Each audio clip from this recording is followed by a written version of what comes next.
Halo, selamat pagi anak-anak. Selamat pagi Ibu. Aduh, maaf ya, Ibu terlambat sedikit. Gak apa-apa Bu. Nah, hari ini semuanya hadir semua? Ada yang sakit? Tidak Bu. Oh, baik. Sebelum kita mulai melanjutkan pembelajaran kita, diminta kesediaan salah satu teman untuk memimpin kita dalam doa. Saya Bu. Baik. Mari kita berdoa. Amin. Ya. Terima kasih nak. Sama Bu. Ya, baik anak-anak, kita akan masuk dalam pembelajaran kita pada pagi hari ini, yaitu bimbingan dan konseling meningkatkan motivasi belajar. Sebelumnya itu, Ibu mau bertanya dulu, apa sih dalam pikiran teman-teman motivasi itu seperti apa? Ada yang tahu motivasi itu seperti ini, seperti itu? Boleh angkat tangan yang tahu. Saya Bu. Silakan. Menurut saya Bu, kalau motivasi itu adalah sesuatu yang dapat mendorong kita. Ya, betul sekali. Di motivasi itu yang akan mempengaruhi kita, mendorong kita untuk melakukan sesuatu. Nah, masih ada lagi yang mau memberikan tanggapannya tentang apa itu motivasi? Ya, kalau jika tidak ada lagi, Bu lanjut.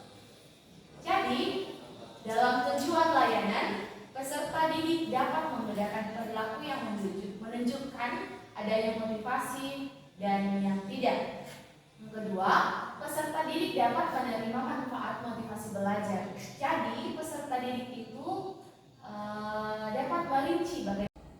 Nah, baik, kita akan lanjut materi kita, yaitu apa saja contoh perilaku yang menunjukkan adanya motivasi belajar. Apakah slide-nya tentara? Tidak Bu. Kita tutup saja pintunya supaya tentara. Besar Bu. Nah, sudah tentara? Sudah Bu. Ya. Jadi, kita akan belajar apa saja contoh perilaku yang menunjukkan adanya motivasi belajar. Nah, teman-teman, kalau teman-teman berpikir bahwa menunjukkan adanya motivasi belajar itu bagaimana? Ada yang tahu? Saya Bu. Ya, Mbak Fitra.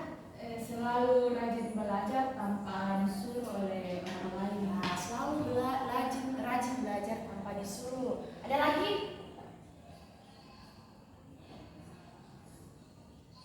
Baik. Yang dikatakan Fitra itu betul. Selalu rajin belajar dalam mengerjakan tugas. Nah, Ibu akan tambahkan contoh perilaku yang menunjukkan motivasi belajar itu.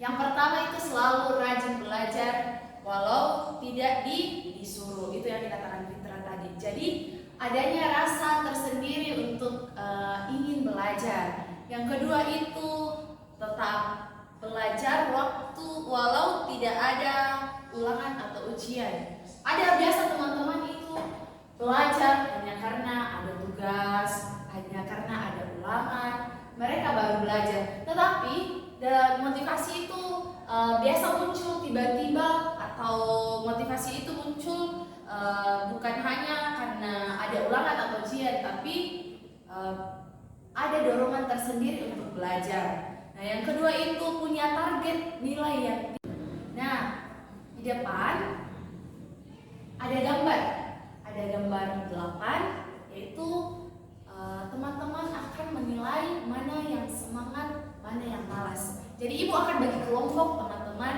dalam 8 kelompok ini. Jadi dari gambar ini teman-teman menjelaskan. Ini nomor 1 menjelaskan tentang apa, ini nomor 2 menjelaskan tentang apa.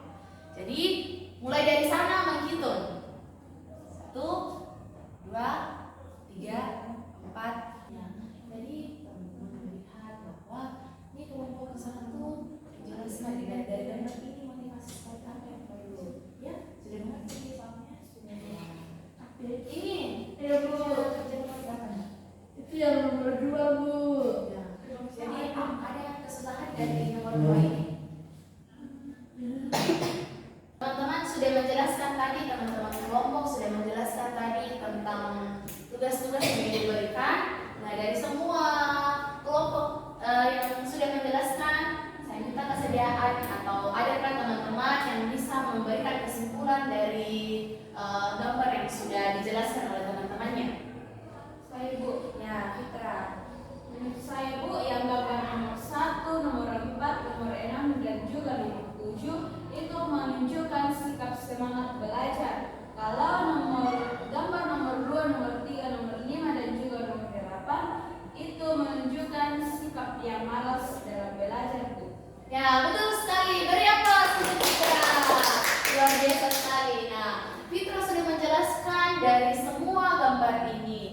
Ya, melihat waktu kita